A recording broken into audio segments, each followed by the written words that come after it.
Ito ang tamang pagkabit ng belt ng Hyundai Accent, no. Ito.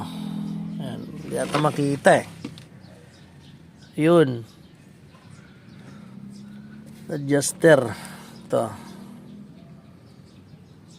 Ipunin nyo lang dito, ikot nyan. Tapos itong crankshaft nya na pulley. Yan, nakaikot yan dyan, no. Tapos diretso na doon sa ilalim. Yan.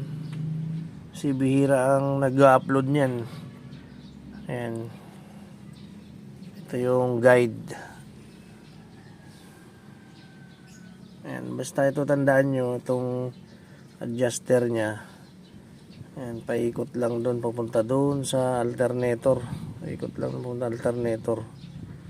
Ito naman yung crankshaft. Yung aircon. Diretso lang doon.